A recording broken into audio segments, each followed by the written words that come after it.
Hi, പുതിയൊരു വീഡിയോയിലേക്ക് എല്ലാവർക്കും സ്വാഗതം. അപ്പൊ നമ്മൾ ഇന്നത്തെ വീഡിയോയിൽ ഡിസ്കസ് ചെയ്യാൻ പോകുന്നത് 2026 ചോദിച്ചിട്ടുണ്ടായിരുന്ന ആദ്യത്തെ ഡിഗ്രി ലെവൽ എക്സാമിന്റെ കോൺസ്റ്റിറ്റ്യൂഷനുമായിട്ട് ബന്ധപ്പെട്ട 5 ചോദ്യങ്ങൾ നമ്മൾ ഡിസ്കസ് ചെയ്യും. ആ ഏരിയാസ് നിങ്ങളൊന്ന് മനസ്സിൽ ഓർക്കാൻ വേണ്ടിയിട്ടാണ് നമ്മൾ ഈ ഓരോ ക്വസ്റ്റ്യൻസും ചെയ്യുന്നത്. അപ്പൊ ഞാനൊരു കോഴ്സ് തുടങ്ങിയിട്ടുണ്ട്. 499 രൂപയ്ക്ക് 50 GK ഹോട്ട് ടോപ്പിക്സും GKയുടെ കംപ്ലീറ്റ് മോക്ക് ടെസ്റ്റ് ഏപ്രിൽ 1 മുതൽ GKയുടെ ഫുൾ ഹോട്ട് ടോപ്പിക്സിന്റെ ഉൾപ്പെടെ മുഴുവനായിട്ടുള്ള ടോപ്പിക്സിന്റെ പ്രധാനപ്പെട്ട UPSC ക്വസ്റ്റ്യൻസ്, പ്രിലിംസിന്റെ ക്വസ്റ്റ്യൻസ് ഒക്കെ എടുത്തതിന് ശേഷം നമ്മൾ മോക്ക് ടെസ്റ്റ് സീരീസ് പോലെ ഏപ്രിൽ 1 മുതൽ മെയ് മാസം വരെയൊക്കെ സ്റ്റാർട്ട് ചെയ്യുന്നുണ്ട്. എല്ലാം കൂടെ ചേർത്തിട്ടാണ് ഈ 499 രൂപ. ആർക്കെങ്കിലും ജോയിൻ ചെയ്യാൻ താല്പര്യം ഉണ്ടെങ്കിൽ 9207515990 എന്ന് പറയുന്ന ഈ ഒരു വാട്സ്ആപ്പ് നമ്പറിലേക്ക്, താഴെ ഡിസ്ക്രിപ്ഷൻ ബോക്സിൽ ഞാൻ ഡീറ്റെയിൽസ് കൊടുത്തേക്കാം, അതിലേക്ക് എനിക്ക് ഇൻട്രസ്റ്റ് ഉണ്ട് എന്ന് പറഞ്ഞിട്ട് ഒരു മെസ്സേജ് അയച്ചാൽ മാത്രം മതി. ഞാൻ പറഞ്ഞു, ഇപ്പം ഹോട്ട് ടോപ്പിക്സ് ഏകദേശം തീരാൻ പോകുന്നതേ ഉള്ളൂ. അത് തീർന്നതിന് ശേഷം മാർച്ച് 31 കൂടി തീർന്നതിന് ശേഷം നമ്മൾ സ്റ്റാർട്ട് ചെയ്യാൻ പോകുന്നത് മോക്ക് ടെസ്റ്റ് ആയിരിക്കും. GK complete mock test. പറ്റിയാൽ ഞാൻ ഇംഗ്ലീഷ് ഉൾപ്പെടുത്തും. ഇപ്പൊ ഞാൻ ഉറപ്പ് പറയുന്നില്ല, നോട്ട്സ് നോക്കട്ടെ കേട്ടോ. അപ്പൊ ക്വസ്റ്റ്യൻ നമ്പർ 19 എല്ലാവർക്കും അറിയാവുന്ന ഒരു ചോദ്യമാണ്. ഏതാണ് മേഖല? നമ്മുടെ അമെന്റ്മെന്റുമായിട്ട് ബന്ധപ്പെട്ട ചോദ്യമാണ്. ഏത് ഭരണഘടനാ ഭേദഗതിയാണ് മിനി കോൺസ്റ്റിറ്റ്യൂഷൻ എന്നറിയപ്പെടുന്നത്? ഏത് ഭരണഘടനാ ഭേദഗതിയാണ് നമ്മൾ മിനി കോൺസ്റ്റിറ്റ്യൂഷൻ എന്ന് അറിയപ്പെടുന്നത്? നമുക്ക് എല്ലാവർക്കും അറിയാം 44, 86, 73, 42. ഏതിനെയാണ് നമ്മൾ മിനി കോൺസ്റ്റിറ്റ്യൂഷൻ എന്നറിയപ്പെടുന്നത്? 42ാം ഭേദഗതിയെയാണ് അല്ലെ. 42ാം ഭേദഗതി നമ്മൾ എന്തറിയപ്പെടുന്നു? മിനി കോൺസ്റ്റിറ്റ്യൂഷൻ എന്നറിയപ്പെടുന്നു. 42ാം ഭേദഗതി വന്ന വർഷം എന്നാണ്? 1976 42ാം ഭേദഗതി വരുന്നത്. ഈ സമയത്തെ പ്രധാനമന്ത്രി ആരായിരുന്നു? ഇന്ദിരാഗാന്ധിയാണ് അല്ലെ. അപ്പൊ ഇന്ദിരാഗാന്ധി ഇന്ത്യൻ പ്രധാനമന്ത്രി ആയിരിക്കുന്ന സമയത്ത് നമുക്കറിയാം ആഭ്യന്തര അടിയന്തരാവസ്ഥ പ്രഖ്യാപിച്ച കാലഘട്ടമാണ് 76 എന്നൊക്കെ പറയുമ്പോൾ. അപ്പൊ ആ സമയത്താണ് 42ാം ഭരണഘടനാ ഭേദഗതി നിലവിൽ വരുന്നത്. അപ്പൊ ഇത് ഒരു റെക്കമെൻഡേഷൻ ആയിട്ട്, അതായത് 42nd ഭേദഗതിക്കായിട്ട് റെക്കമെൻഡേഷൻ ചെയ്ത കമ്മിറ്റി ഏതാണ്? എല്ലാവർക്കും അറിയാമല്ലോ, സ്വരൺ സിംഗ് കമ്മിറ്റിയാണ് ഇത് റെക്കമെൻഡ് ചെയ്യുന്നത്. എന്താണ് റെക്കമെൻഡേഷൻ എന്ന് നമുക്ക് നോക്കാം. ഭരണഘടനയുടെ ആമുഖം അല്ലെ, നമ്മൾ പ്രിയാമ്പിൾ പഠിച്ചപ്പോ പറഞ്ഞിട്ടുണ്ടായിരുന്നു. ആമുഖം പുതിയ കുട്ടികൾക്ക് വേണ്ടിയിട്ടാണ് പിന്നെ എടുത്തു പറയുന്നത്, പഴയവർക്ക് എല്ലാവർക്കും അറിയാം ഇത്. ആമുഖം ഭേദഗതി ചെയ്തത് അല്ലെ, ആമുഖം കോൺസ്റ്റിറ്റ്യൂഷന്റെ പ്രിയാമ്പിൾ ഭേദഗതി ചെയ്തത് ഏത് ഭരണഘടനാ ഭേദഗതിയിലൂടെയാണ്? 42ാം ഭേദഗതിയിലൂടെയാണ്. ആമുഖത്തിൽ എന്തൊക്കെ ആഡ് ചെയ്തത്?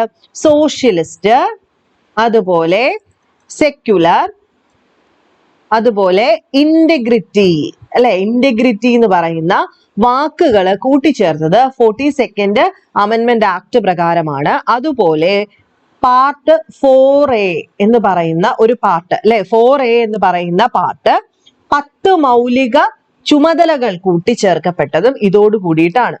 ദെൻ ലോക്സഭയുടെയും സംസ്ഥാന നിയമനിർമ്മാണ സഭയുടെയും കാലാവധി 5 വർഷത്തിൽ നിന്നും എത്രയാക്കി കൂട്ടിയിരുന്നു? 6 വർഷമാക്കി കൂട്ടിയിരുന്നു.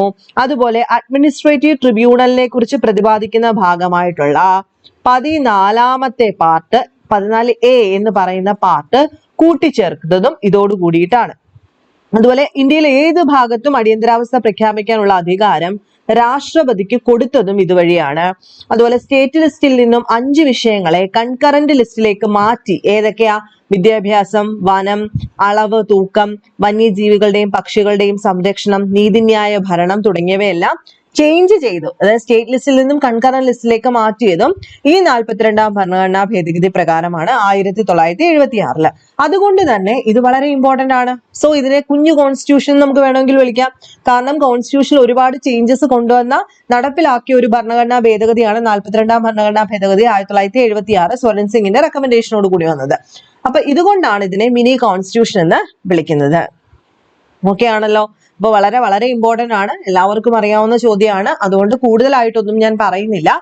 ഇനി അടുത്ത ഒരു ചോദ്യം എന്ന് പറയുന്നത്, ഇന്ത്യയുടെ ഏത് പ്രദേശത്ത് താമസിക്കാനും സ്ഥിര താമസമാക്കാനുമുള്ള അധികാരം അല്ലെങ്കിൽ അങ്ങനെയുള്ള സ്വാതന്ത്ര്യം താഴെ പറയുന്നവയിൽ ഏത് വഴിയാണ് നമുക്ക് കിട്ടുന്നതെന്നാണ് ചോദിച്ചിരിക്കുന്നത്. അപ്പൊ നമുക്ക് പ്രധാനമായിട്ടും കുറച്ചേറെ കാര്യങ്ങൾ അവിടെ പഠിക്കാനുണ്ട്. നമ്മൾ കഴിഞ്ഞ ദിവസം എന്താ പഠിച്ചത്? ഫണ്ടമെന്റൽ റൈറ്റ്സിനെ പറ്റിയിട്ട് പറഞ്ഞു അല്ലെ. ഫണ്ടമെന്റൽ റൈറ്റ്സിനകത്ത് പ്രധാനമായിട്ടും 19 ആർട്ടിക്കിൾ 19 എന്തിനെ പറ്റിയിട്ടാണ് പറയുന്നത്? 6 മൗലിക സ്വാതന്ത്ര്യങ്ങളെ പറ്റിയിട്ട് പറയുന്നുണ്ട്. എത്രയാണ്? 6 മൗലിക സ്വാതന്ത്ര്യങ്ങളെ പറ്റിയിട്ട്. അതിനകത്ത് 19(1)(a) ഇവിടെ കൊടുത്തിരിക്കുന്ന രീതിയിലാണ് articles. 19(1)(b), 19(1)(f), 19(1)(e), 19(1)(d). അങ്ങനെ എത്ര വരെ ഉണ്ട്? 19(1)(f) വരെയാണ് നമുക്കുള്ളത്. ഇതിനകത്ത് ഏത് ആർട്ടിക്കിളിനകത്ത് നമുക്ക് ഇന്ത്യയിൽ എവിടെ പോയാലും താമസിക്കാം, അതുപോലെ സ്ഥിരതാമസം ആക്കാം എന്നൊക്കെ നമുക്ക് സ്വാതന്ത്ര്യമുണ്ട്. അതിനെ പറ്റിയിട്ട് പറയുന്ന ആർട്ടിക്കിൾ ഏതാണ്? ആർട്ടിക്കിൾ 19(1)(e) ആണ്. ഓപ്ഷൻ ബി ആണ് ഇവിടെ ആൻസർ ആയിട്ട് വരുന്നത്.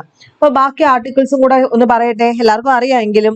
19(1)(a) എന്താ പറയുന്നത്? 19(1)(a) എന്ന് പറയുന്നത് എന്തിനെ പറ്റി പറയുന്നു?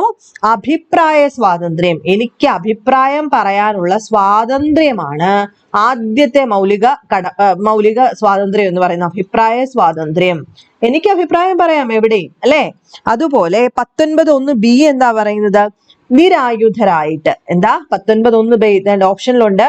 നിരായുധരായിട്ട് സമാധാനപരമായിട്ട് ഒത്തുചേരാൻ നമുക്ക് സ്വാതന്ത്ര്യം തരുന്നത് 19(1)(b) ആണ്. ആയുധമൊന്നും ഇല്ലെങ്കിൽ നമുക്ക് സ്വതന്ത്രമായിട്ട് എവിടെ വേണേലും ഒത്തുചേരാം ആൾക്കാര്.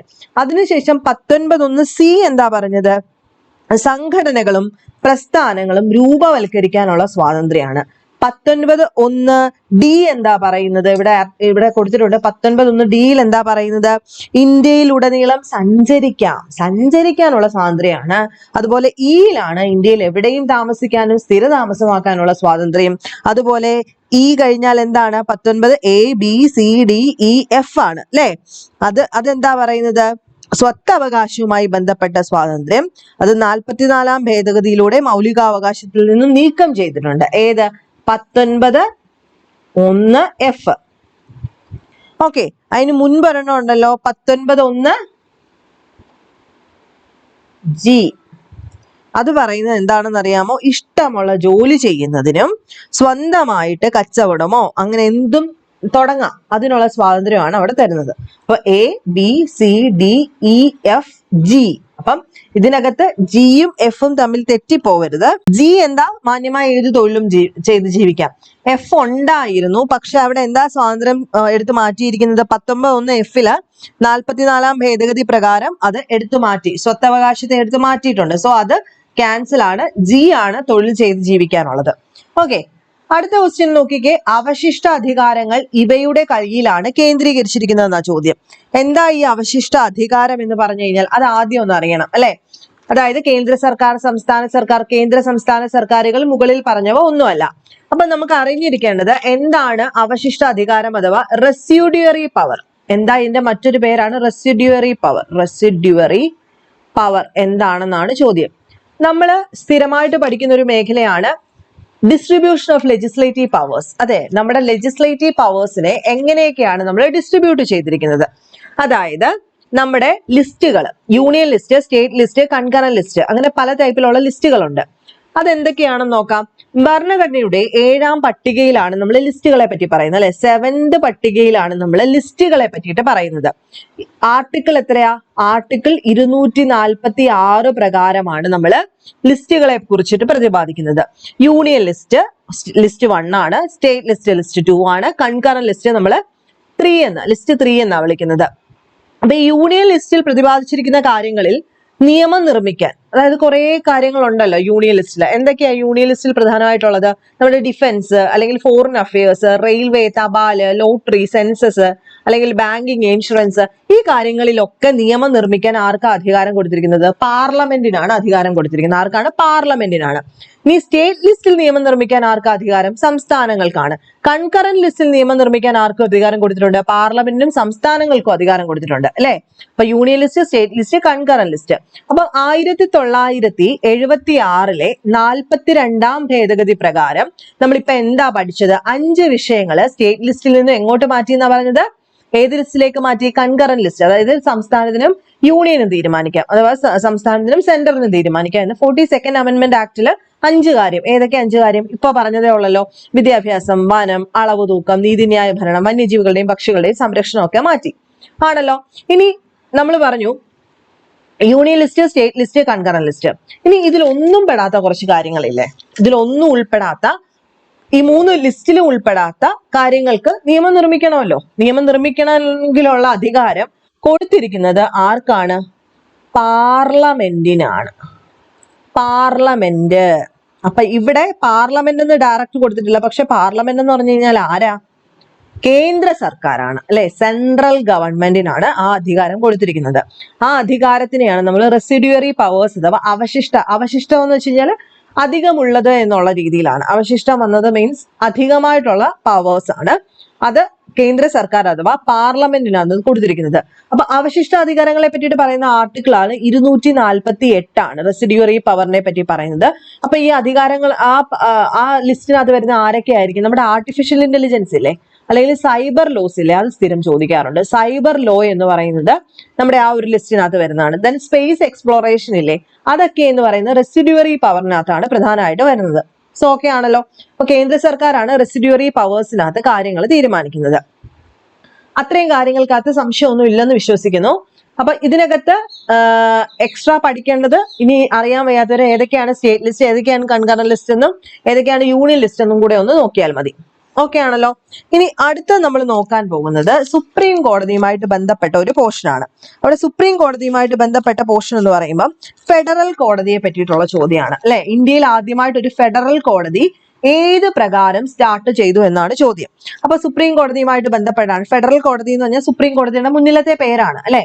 ഇന്ത്യയിൽ ആദ്യമായിട്ടൊരു ഫെഡറൽ കോടതി സ്ഥാപിക്കപ്പെട്ടത് എന്നാണ്? 1937 ന്യൂഡൽഹിയിലാണ്. നമ്മൾ കോഴ്സിലൊക്കെ പഠിച്ചു, ഇന്നലെ കൂടെ പറഞ്ഞതേ ഉള്ളൂ. ന്യൂഡൽഹിയിലാണ് പഠിച്ചത്. പണ്ടത്തെ നമ്മൾ ഒരുപാട് വട്ടം ഇത് ഡിസ്കസ് ചെയ്തതാണ് യൂട്യൂബിലും ഒക്കെ. എല്ലാവർക്കും അറിയാവുന്ന പോയിന്റ് ആണ്. നമ്മൾ ഡിസ്കസ് ചെയ്യുന്നതിനപ്പുറത്തോട്ട് എല്ലാവരും പഠിച്ചു വെച്ചിരിക്കുന്ന ഒരു പോയിന്റ് ആണ്. 1937 ന്യൂഡൽഹിയിൽ ഒരു എന്ത് സ്ഥാപിക്കപ്പെടുന്നത്? ഫെഡറൽ കോടതി സ്ഥാപിക്കപ്പെടുന്നത്. ഏത് ലോ അനുസരിച്ച്? ഇതിന് തൊട്ട് 2 വർഷം മുമ്പ് പ്രധാനപ്പെട്ട ഒരു ലോ ഉണ്ട്, government of India act of 1935 അല്ലെ. Government of India act of 1935 പ്രകാരം 1937 ന്യൂഡൽഹിയിൽ ഒരു ഫെഡറൽ കോർട്ട് നിലവിൽ വരികയും ഇത് പിന്നീട് 1950 എന്തായിട്ട് മാറി? സുപ്രീം കോടതി. എന്നാ ഡേറ്റ്? 1950 ജനുവരി മാസം 28 സുപ്രീം കോടതിയായിട്ട് മാറുകയും ചെയ്തു. ആണല്ലോ. അപ്പം ഇത്രയും കാര്യത്തിനകത്ത് സംശയമില്ലല്ലോ. അപ്പം ഇന്ത്യൻ ഭരണഘടനയുടെ സംരക്ഷകനാണ് സുപ്രീം കോടതി. അതിനെപ്പറ്റി പറയുന്ന ആർട്ടിക്കിൾ 124 ഈ സുപ്രീം കോടതിയുടെ മുന്നിലത്തെ കോടതിയാണ് ഫെഡറൽ കോടതി. അത് 1935 ഗവൺമെന്റ് ഓഫ് ഇന്ത്യ ആക്ട് പ്രകാരം നിയമിക്കപ്പെട്ടു. 1950 ജനുവരി 28 ഇത് സുപ്രീം കോടതിയായിട്ട് മാറുന്നത്. ന്യൂഡൽഹിയിലാണ് ഇത് സ്ഥാപിക്കപ്പെട്ടത്. ഇനി എക്സ്ട്രാ നോക്കിയേ, 1937 തൊട്ട് 1950 വരെ പാർലമെന്റ് കെട്ടിടത്തിലെ ചേംബർ ഓഫ് പ്രിൻസസിലാണ് സുപ്രീം കോടതി പ്രവർത്തിച്ചത്. നിലവിലത്തെ കാണുന്ന കെട്ടിടത്തിലേക്ക് സുപ്രീം കോടതി മാറിയതെന്ന 1958 ഇപ്പോൾ ഉള്ള കെട്ടിടത്തിലേക്ക് മാറിയത്. ഓക്കെ ആണല്ലോ. ഇനി ഈ കൂട്ടത്തിൽ തന്നെ മറ്റൊരു ചോദ്യം വരാം. എല്ലാവരുടെയും മനസ്സിൽ ഉദിക്കുന്ന ഒരു ചോദ്യമാണ് കൽക്കട്ട സുപ്രീം കോടതിയുടെ കേസ് അല്ലെ. അതായത് ബ്രിട്ടീഷ് ഇന്ത്യയിൽ ആദ്യമായി സുപ്രീം കോടതി സ്ഥാപിതമായത് 1774 ബ്രിട്ടീഷ് ഇന്ത്യയിലെ സുപ്രീം കോടതി വരുന്നത് 1774 അല്ലെ. അതെവിടെയാ സ്ഥാപിക്കപ്പെട്ടത്? കൽക്കട്ടയിലാണ്. ഏത് നിയമപ്രകാരം? 1773 റെഗുലേറ്റിംഗ് ആക്ട് പ്രകാരം പഠിച്ചതാണ്. റെഗുലേറ്റിംഗ് ആക്ട് പ്രകാരം 1774 സുപ്രീം കോടതി എവിടെ വരുന്നു? കൽക്കട്ടയിൽ. അപ്പൊ കൽക്കട്ട സുപ്രീം കോടതി സ്ഥാപിക്കുന്നതിന് മുൻകൈ എടുത്ത ആ സമയത്തെ ഗവർണർ ആരായിരുന്നു? വാറൻ ഹേസ്റ്റിംഗ് ആയിരുന്നു. അതുകൂടെ ഒന്ന് പഠിച്ചു വെച്ചേക്കാം, ജസ്റ്റ് ഒന്ന് നോക്കി വിട്ടാൽ മതി. ഓക്കെ ആണല്ലോ. ഇനി ഒരു ക്വസ്റ്റ്യൻ കൂടെ നമുക്ക് പറയാം. ഇത് വളരെ ഇമ്പോർട്ടന്റ് ആയിട്ടുള്ളൊരു ക്വസ്റ്റ്യൻ ആണ്. ഇത് കുറച്ച് ഡീറ്റെയിൽഡ് ആയിട്ട് അവർ ചോദിച്ചിട്ടുമുണ്ട്. അതുകൊണ്ട് തന്നെ നമുക്ക് പഞ്ചായത്തി രാജ് എപ്പോഴും നമ്മൾ പഠിക്കുന്ന ഒരു കാര്യമാണ്. പഞ്ചായത്തി രാജ് പഠിക്കുന്ന സമയത്ത് നമ്മളോട് എപ്പോഴും ഇമ്പോർട്ടന്റ് ആയിട്ട് ചോദിക്കുന്ന ഒരു വ്യക്തിയാണ് അശോക് മേത്ത അല്ലെ. അശോക് മേത്ത കമ്മിറ്റി, അശോക് മേത്തയുടെ റെക്കമെൻഡേഷൻസ്. ഇവിടെ ചോദിച്ചിരിക്കുന്ന ക്വസ്റ്റ്യന് 1977 നിയമിതനായ അശോക് മേത്ത കമ്മിറ്റിയുടെ താഴെ പറയുന്ന റെക്കമെൻഡേഷൻസ് പരിഗണിച്ചിട്ട് ഏതാണ് ശരി എന്ന് എഴുതാനാണ് പറഞ്ഞിരിക്കുന്നത്. അപ്പൊ അശോക് മേത്ത റെക്കമെൻഡേഷൻസ് ഏതൊക്കെയാണെന്ന് നമുക്ക് കൃത്യമായിട്ടൊന്ന് പഠിക്കണം. ആണല്ലോ. അപ്പൊ അശോക് മേത്ത ക്വസ്റ്റ്യനകത്ത് തന്നെ പറഞ്ഞു 1977 ഇത് വരുന്നതെന്ന് പറഞ്ഞു. നമുക്ക് ഡീറ്റെയിൽഡ് ആയിട്ട് നോക്കിയാലോ. ഇങ്ങോട്ട് നോക്കിക്കോ. ആദ്യം നമുക്ക് ഇതൊന്ന് പറയാം. അശോക് മേത്ത കമ്മിറ്റി ജനതാ ഗവൺമെന്റിന്റെ കാലത്താണ് വരുന്നത്. ജനതാ ഗവൺമെന്റ് കൊണ്ടുവന്നതാണ്. എന്തിനെ പറ്റിയിട്ട് പഠിക്കാൻ? പഞ്ചായത്തി രാജ് ഇൻസ്റ്റിറ്റ്യൂഷനെ പറ്റിയിട്ട് പഠിക്കാൻ. ഏത് മാസം? ഡിസംബർ 1977 ഇത് വരുന്നത്. അപ്പം ജനതാ ഗവൺമെന്റ് 1977 ഡിസംബറിൽ നിലവിൽ കൊണ്ടുവന്ന കമ്മിറ്റിയാണ് അശോക് മേത്ത കമ്മിറ്റി. ഓക്കെ ആണല്ലോ. ഇവര് റിപ്പോർട്ട് സമർപ്പിച്ചത് തൊട്ടടുത്ത വർഷമാണ്, അതായത് in August 1978 it submitted a report with 132 recommendation for reviving and strengthening the country allying എയിലി പഞ്ചായത്ത് രാജ് സിസ്റ്റം. 132 റെക്കമെൻഡേഷനോട് കൂടി 1978 ഓഗസ്റ്റിൽ ഇവർ റെക്കമെൻഡേഷൻ വെച്ചു. അപ്പൊ ഈ കമ്മിറ്റിയുടെ കുറച്ച് റെക്കമെൻഡേഷൻസ് ഏതൊക്കെയാണെന്നാണ് നമ്മളോട് ചോദിച്ചിരിക്കുന്നത്, ആണല്ലോ. അപ്പൊ നമുക്കറിയാം പഞ്ചായത്തി രാജ് എന്ന് പറയുന്നത് the village panchayat emerged as a system of governance in the British era as a response to aspiration of local autonomy. ഈ ബ്രിട്ടീഷുകാരുടെ കാലത്ത് തന്നെ ഈ ഒരു വില്ലേജ് പഞ്ചായത്ത് എന്ന് പറഞ്ഞൊരു കൺസെപ്റ്റ് ഉണ്ടായിരുന്നു, അല്ലെ? അതായത് ഏറ്റവും ലോവസ്റ്റ് നമ്മൾ പറയാം റൂട്ട് ലെവലിൽ നിന്ന് ഗവേണൻസ് നടത്താൻ വേണ്ടിയിട്ട് ഇങ്ങനെ ഒരു കാര്യം വേണമെന്ന് എല്ലാവരുടെയും ആവശ്യമായിരുന്നു പണ്ട് കാലത്ത് തൊട്ട് തന്നെ. അപ്പൊ ഗവൺമെന്റ് ഓഫ് ഇന്ത്യ ആക്ട് 1935 അവർ ഗ്രാന്റ് കൊടുത്തിട്ടുണ്ടായിരുന്നു the provinces the authority to make legislation, അല്ലെ? ദെൻ ബൽവന്തറായ് മേത്ത കമ്മിറ്റി 1957 വരികയും അവരൊരു framework for democratic decentralisation കൊടുക്കുകയും ചെയ്തു. അതായത് അധികാര വികേന്ദ്രീകരണത്തെ പറ്റിയിട്ട് അവർ റെക്കമെൻഡേഷൻസ് കൊടുക്കുകയും ചെയ്തിരുന്നു. ബൽവന്തറായ് മേത്ത കമ്മിറ്റി നമുക്ക് പഠിക്കാനുണ്ട്. 1952 വന്ന ബൽവന്തറായ് മേത്ത കമ്മിറ്റി പ്രകാരമാണ് ത്രിതല പഞ്ചായത്തി രാജ് സിസ്റ്റം ഒക്കെ വരുന്നത്, അല്ലെ? ജില്ലാ പഞ്ചായത്ത്, പഞ്ചായത്ത് സമിതി, ഗ്രാമപഞ്ചായത്ത്. അതിനുശേഷമാണ് അശോക് മേത്ത കമ്മിറ്റി വരുന്നത് 1977. ഇവരുടെ റെക്കമെൻഡേഷൻ എന്തായിരുന്നു നോക്കിക്കേ. ദ 3 ടയർ പഞ്ചായത്ത് രാജ് സിസ്റ്റത്തിനെ മാറ്റിയിട്ട് അതൊരു 2 ടയർ സ്ട്രക്ചർ ആക്കി മാറ്റണം. അതായത് ഡിസ്ട്രിക്ട് ലെവൽ ജില്ലാ പരിഷത്തും മണ്ഡൽ പഞ്ചായത്ത് രണ്ടായിട്ട് ഡിവൈഡ് ചെയ്യണം. ഒന്ന് എന്താണ്? ഡിസ്ട്രിക്ട് ലെവൽ ജില്ലാ പരിഷത്തും മണ്ഡല പഞ്ചായത്ത്. മണ്ഡല പഞ്ചായത്തിനകത്ത് കുറെ വില്ലേജസ് കൊടുത്തിരിക്കണം. അതായത് ഒരു 15,000 തൊട്ട് 20,000 വരെ ആൾക്കാരുള്ള കളക്ഷൻ ഓഫ് വില്ലേജസിനെ മണ്ഡൽ പഞ്ചായത്തിനകത്ത് ഉൾപ്പെടുത്തണം. Below the state level a district should be the first point of decentralization under popular supervision. ഏറ്റവും മുകളിൽ സെന്റർ, സ്റ്റേറ്റ്, അതിന് താഴെയായിട്ട് എന്ത് കൊണ്ടുവരണം? ഡീസെൻട്രലൈസേഷനകത്ത് ആർക്ക് സ്ഥാനം കൊടുക്കണം? ഡിസ്ട്രിക്റ്റിന്, ജില്ലാ അടിസ്ഥാനത്തിൽ. ജില്ലാ പരിഷത്ത് ആയിരിക്കണം shawl B the executive body and be in charge of district planning. ജില്ലാ തരത്തിലുള്ള പ്ലാനിംഗ് എല്ലാം നോക്കുന്നതിന് ജില്ലാ പരിഷത്തിനെ ഒരു എക്സിക്യൂട്ടീവ് ബോഡി ആക്കി വെക്കണം. പൊളിറ്റിക്കൽ പാർട്ടീസിനെ അലൗ ചെയ്യണം to participate in panchayat election at all level, അല്ലെ? പഞ്ചായത്ത് ഇലക്ഷന് പൊളിറ്റിക്കൽ പാർട്ടീസിനെ പാർട്ടിസിപ്പേറ്റ് ചെയ്യാൻ അനുവദിക്കണം. അതുപോലെ to mobilise their own financial resources, panchayat raj organisation should have compulsory taxing power. അവർക്ക് അവരുടെ തന്നെ ഫിനാൻഷ്യൽ റിസോഴ്സസ് കണ്ടെത്താൻ വേണ്ടിയിട്ട് അവരെ ടാക്സിംഗ് പവർ ആയിട്ട് ഉപയോഗിക്കണം. അതായത് പഞ്ചായത്ത് രാജ് ഓർഗനൈസേഷന് ആ ടാക്സിംഗ് പവർ കൊടുക്കണം. ദെൻ സോഷ്യൽ ഓഡിറ്റ് റെഗുലർ ഇന്റർവെല്ലിൽ നടത്തിക്കൊണ്ടിരിക്കണം. If the panchayat institution are superseded then election must be held. അതായത് ഏതെങ്കിലും തരത്തില് പിരിച്ചുവിടുകയോ അങ്ങനെയൊക്കെ ചെയ്താൽ 6 മാസത്തിൽ കുറയാതെ തന്നെ ഇലക്ഷൻസ് നടത്തണം. അതുപോലെ പഞ്ചായത്തി രാജിന് സ്റ്റേറ്റ് ലെവലിൽ ഒരു മിനിസ്റ്ററിനെ വേണം. അതുപോലെ seat must be reserved for candidate for SC/ST വേണ്ടിയിട്ട് സീറ്റുകൾ മാറ്റിവെക്കണം പഞ്ചായത്തി ലെവലിൽ. അതുപോലെ panchayat institution must be given constitutional status, അവർക്ക് കോൺസ്റ്റിറ്റ്യൂഷണൽ പദവി കൊടുക്കണം. ഇത്രയും അവരുടെ പ്രധാനപ്പെട്ട റെക്കമെൻഡേഷൻസ് ആയിരുന്നു. ഇനി നമുക്ക് ചോദ്യത്തിലേക്ക് നോക്കാം. നിലവിലുള്ള ത്രിതല സംവിധാനത്തിന് പകരം ദ്വിതല പഞ്ചായത്തി രാജ് സംവിധാനം സൃഷ്ടിക്കാൻ ശുപാർശ ചെയ്തു, അല്ലേ? ശരിയാണ്. അതായത് നേരത്തെ ബൽവന്തറായ് മേത്ത റെക്കമെൻഡേഷൻ പ്രകാരം 3 ടയർ ആയിരുന്നു, അതിനെ 2 ടയർ ആക്കാൻ പറഞ്ഞത് ഇവരാണ്. ന്യായ പഞ്ചായത്തുകളെ പ്രത്യേക സ്ഥാപനങ്ങളായി നിലനിർത്തണമെന്ന് കമ്മിറ്റിയിൽ ശുപാർശ ചെയ്തു. ന്യായ പഞ്ചായത്ത് മീൻസ് ഇവിടെ നമ്മൾ പറഞ്ഞത് ഓർമ്മയുണ്ടല്ലോ, മണ്ഡല പഞ്ചായത്താണ് ഉദ്ദേശിക്കുന്നത്. മണ്ഡല പഞ്ചായത്തുകളെ പ്രത്യേക സ്ഥാപനങ്ങളായി കൊണ്ടുവരണം, അതും ശരിയാണ്. പഞ്ചായത്ത് തെരഞ്ഞെടുപ്പുകളുടെ എല്ലാ തലങ്ങളിലും രാഷ്ട്രീയ പാർട്ടികളുടെ ഔദ്യോഗിക പങ്കാളിത്തം വേണം. Political party should be allowed to participate in panchayat election at all level. ശരിയാണ്. ജനകീയ മേൽത്തോട്ടത്തില് വികേന്ദ്രീകരണത്തിനുള്ള ആദ്യ തലമായിട്ട് ജില്ലയെ വെക്കണം, അല്ലെ? അതായത് ഇവിടെ പറഞ്ഞ പോയിന്റ് എന്ന് പറയുന്നത് രണ്ടാമത്തെ പോയിന്റ് ആണ്. Below the state level A district should be the first point of decentralisation under popular supervision. അത് തന്നെയാണ് ഇവിടെ പറഞ്ഞത്. ജനകീയ മേൽനോട്ടത്തില് വികേന്ദ്രീകരണത്തിനുള്ള ആദ്യത്തെ തലമായിട്ട് സ്റ്റേറ്റ് കഴിഞ്ഞാൽ ആരെ വെക്കണം? ജില്ലയെ വെക്കണം. സോ ഓപ്ഷൻ ഡി എല്ലാം ശരിയാണ് എന്നുള്ളതാണ് ഇവിടുത്തെ ആൻസർ ആയിട്ട് വരുന്നത്. അപ്പൊ നമുക്ക് കൃത്യമായിട്ട് ഇത് മനസ്സിലാക്കാമെങ്കിൽ പെട്ടെന്ന് തന്നെ ഇതിന് ആൻസർ എഴുതാനായിട്ട് സാധിക്കും. അപ്പൊ ഞാൻ ഇത്രേ പറയുന്നുള്ളൂ. അടുത്ത ദിവസം ബാക്കി പറയാം. കാരണം അടുത്ത താഴോട്ട് കിടക്കുന്നത് 25 തൊട്ടിട്ട് 2-3 സ്റ്റേറ്റ്മെന്റ് ക്വസ്റ്റ്യൻസ് കൂടെ ഉണ്ട്, 4 ക്വസ്റ്റ്യൻസ് കൂടെ ഉണ്ട്. അത് നമുക്ക് നെക്സ്റ്റ് ക്ലാസ്സിൽ ചർച്ച ചെയ്യാം. എന്തെങ്കിലും സംശയം ഉണ്ടെങ്കിൽ ചോദിക്കാം. ഞാൻ പറഞ്ഞ പോലെ കോഴ്സിനകത്തും മോക്ക് ടെസ്റ്റിനകത്തും ജോയിൻ ചെയ്യാൻ താല്പര്യമുള്ളവർ എത്രയും പെട്ടെന്ന് ജോയിൻ ചെയ്യാം. നെക്സ്റ്റ് വീഡിയോയിൽ കാണാം. ബൈ.